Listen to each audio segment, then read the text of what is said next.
여러분 문득 묻다라는 책이 있습니다. 이제 이것은 신앙에 대한 여러 가지 우리의 질문들을 이제 그 질문을 묻고 답하는 어떤 그런 책입니다.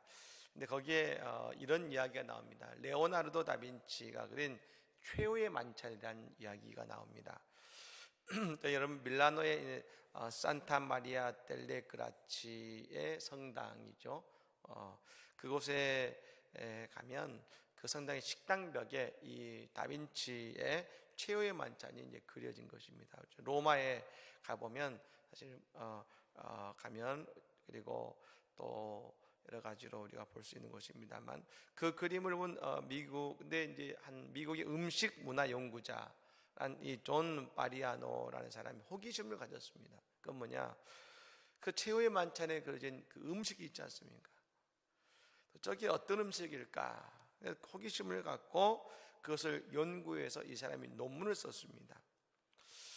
그 그림의 메뉴가 뭐냐?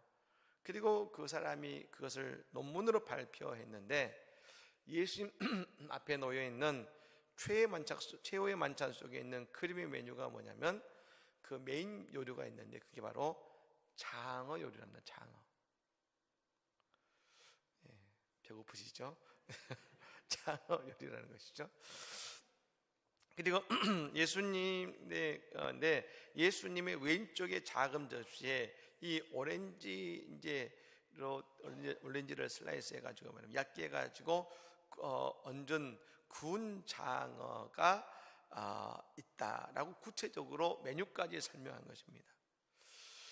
분명 우리가 성경에 보면은 예수님이 최후의 만찬에 떡과 포도주를 가지고 하셨다고 했는데 이 음식 문화학자인 존 바리아노가 연구한 바에 의하면 다빈치는 뭘 그랬냐? 이건 여러분 이게 예수님과 떡과 포도주가 아니라는 게 아닙니다. 그것을 다빈치가 그린 그림이라는 것입니다. 그 다빈치는 떡과 포도주가 아니라 다른 메뉴로 이 장어의 요리로 그렸다는 것이죠. 그럼 왜 그 메뉴를 그렸느냐? 이것입니다.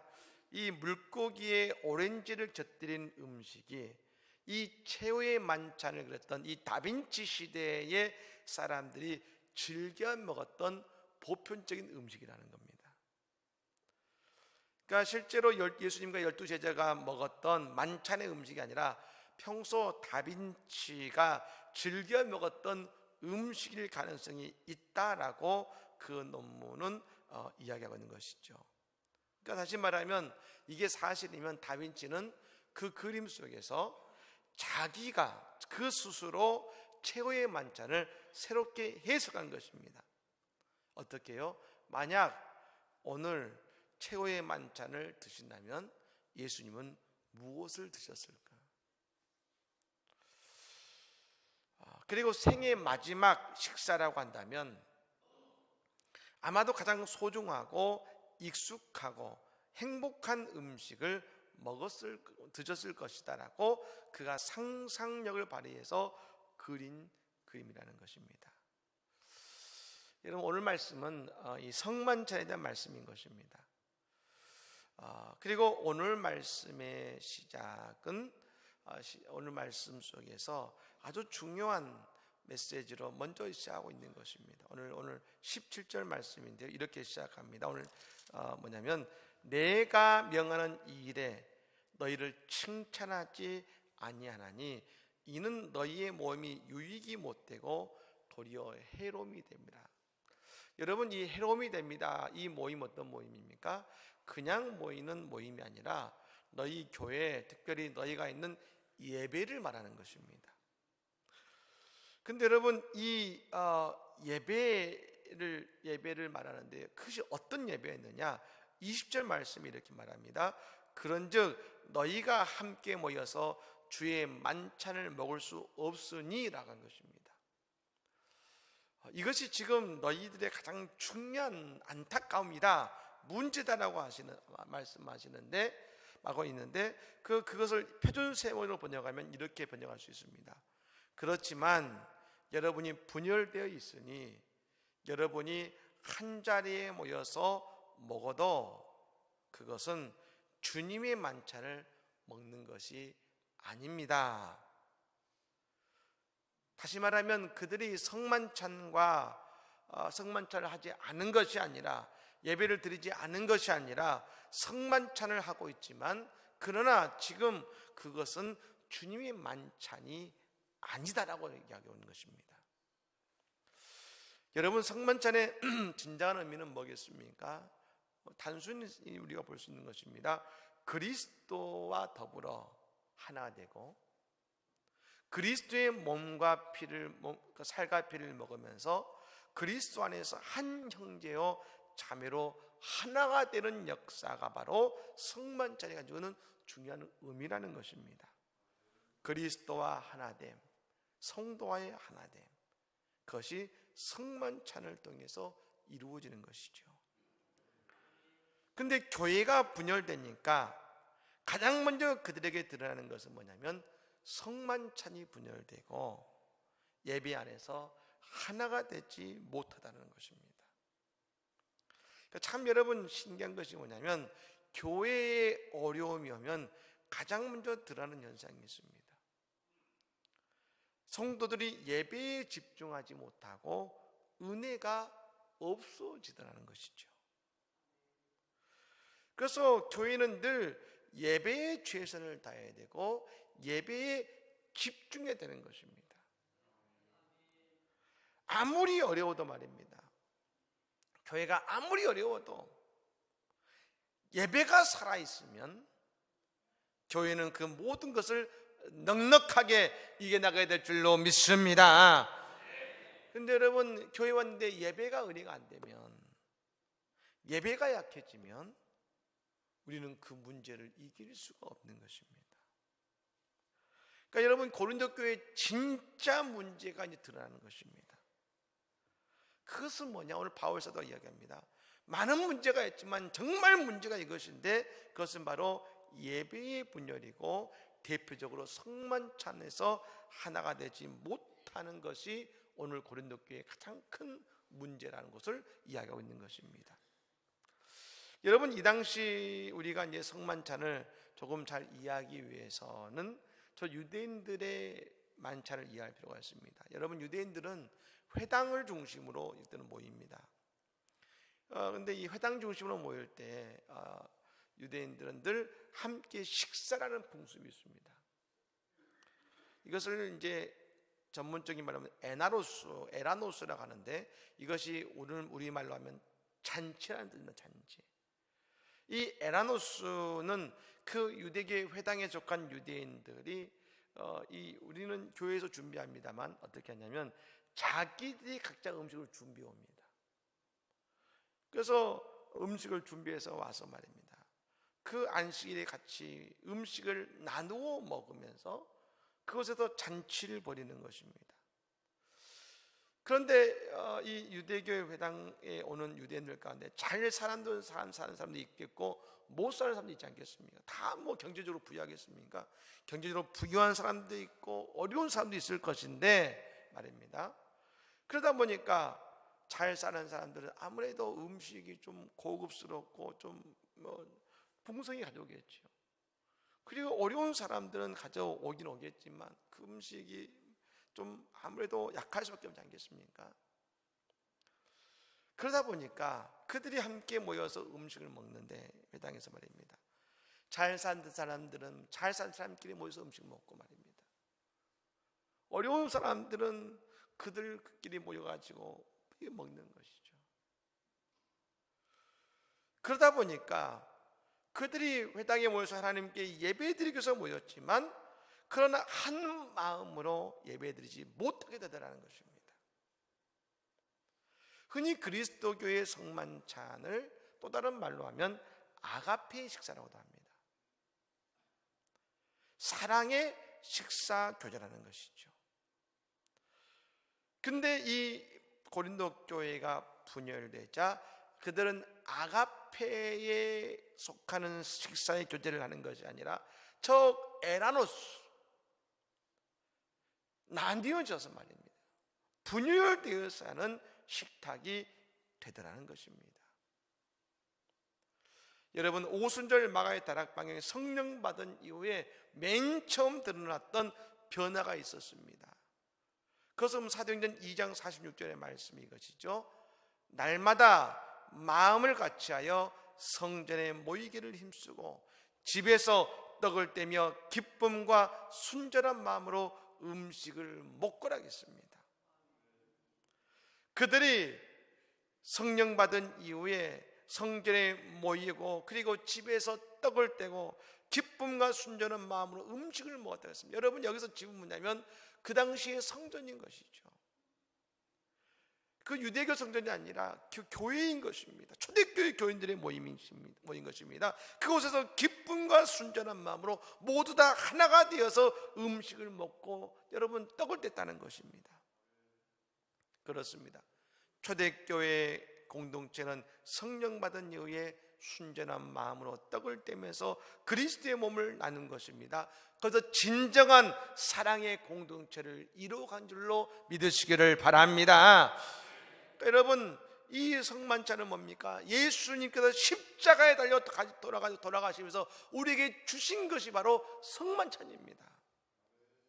그냥 식탁의 교제가 아니라 예수의 십자가를 통해 주신 것이 성만찬이라는 것입니다. 오늘 본문에 뭐라고 하셨습니까? 떡을 떼며 주시면서 나를 기념을 하셨고 자녀로 새 언약을 세우시면서 나를 기념을 하셨습니다. 왜요? 왜 기념합니까?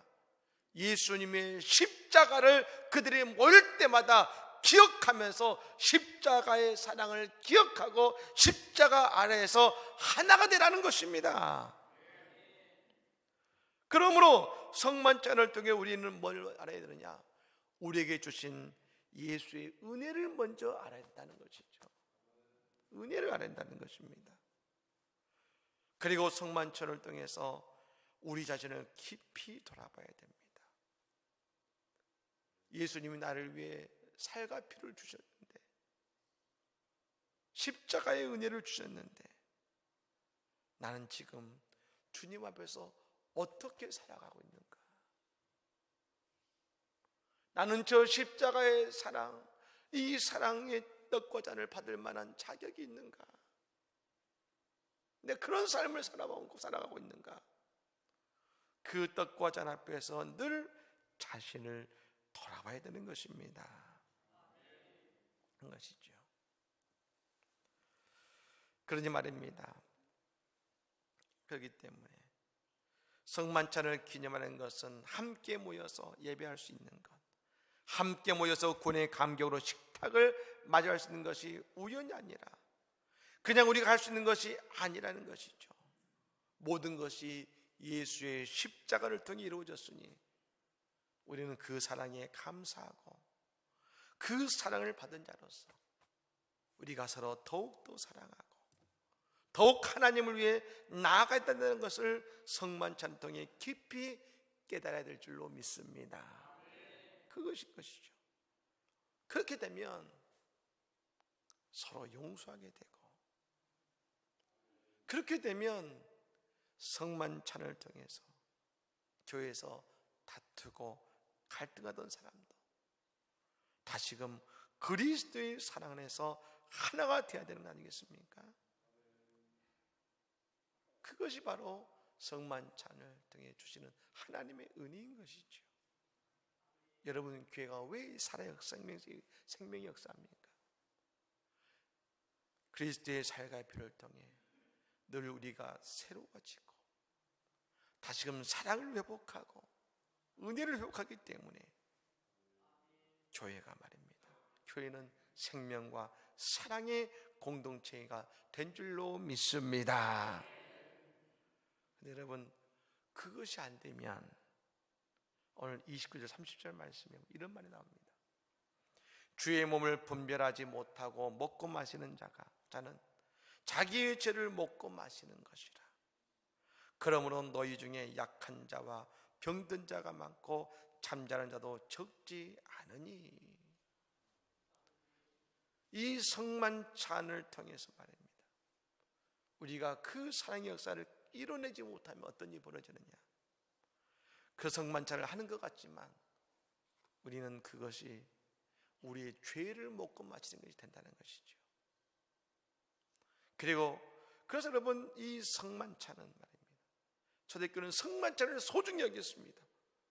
그래서 반드시 누구만 먹였냐면 구원의 확신이 있고 세례받은 사람만 먹게 했습니다.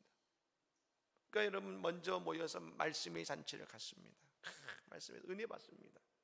그 다음에 세례받지 않는 사람들은 이 구원의 확신이 없기 때문에 다 보냅니다. 그 나머지 세례받은 사람만 남겨서 그곳에서 주의 살과 피를 가지고 그곳에서 함께 그리스도의 성만찬을 나눈 것이죠. 세례받지 않고 구원의 확신이 없는 사람은 그럴 수 있다. 하지만 세례받은 우리는 이것을 통해 다시금 우리의 영과 육을 회복해야 된다. 근데 그것이 안 되면 말입니다, 자기의 죄를 먹고 마시는 사람은 영적으로 약해지고 영적으로 병들고 영적으로 죽어 있는 것 같다라고 바울 사도가 이야기하고 있는 것입니다. 여러분, 우리는 성만찬을 통해서, 예배를 통해서 죄인의 자리에서 다시금 은혜 자리로 돌아와야 될 줄로 믿습니다. 아무리 다투고 변론해도 말입니다, 예배의 자리로 나와서 이곳에서 성령의 은혜로 예수의 십자가의 보혈로 우리는 모든 것이 다 녹아져서 말입니다, 하나가 되는 은혜가 있어야 될 줄로 믿습니다. 설교를 준비하면서 어느 목사님의 설교 중에서 이런 글을 보았습니다. 요셉과 마리아가 예수님과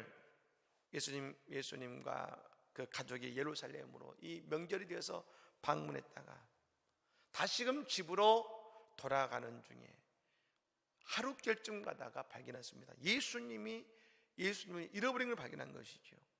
여러분, 예수님은 집의 장자가 아니겠습니까? 그러니까 근데 예수님을 잃어버리니까 난리가 난 것이죠. 그래서 다시금 그 하룻길을 돌아가서 갔습니다. 근데 성경에 보면 하룻길을 좀 갔다가 돌아왔는데 예수님을 찾는 데는 며칠이 걸렸냐면 3일이 걸렸습니다. 3일. 왜요?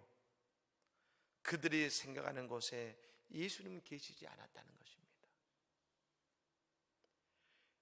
여러분, 예수님은 내가 계시라 생각하는 곳에 계시지 않을 수 있습니다. 여러분, 우리는 어떻게 되느냐? 날마다 주님이 계시는 곳에 주님과 함께 있고 절대로 주님을 잃어버리지 않고 늘 예배 속에서 주의 손을 붙들고 나가야 될 줄로 믿습니다. 늘 주님을 붙들어야 되는 어떤 자리입니까?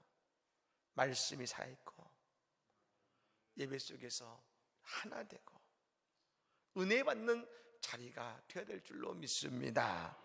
오늘 시간 우리는 늘 예배를 통해서 은혜를 회복하고 사랑을 회복하고 주의 손에서 하나가 되는 은혜의 역사가 있기를 우리 주 예수님을 간절히 축복합니다. 아멘. 찬양하겠습니다.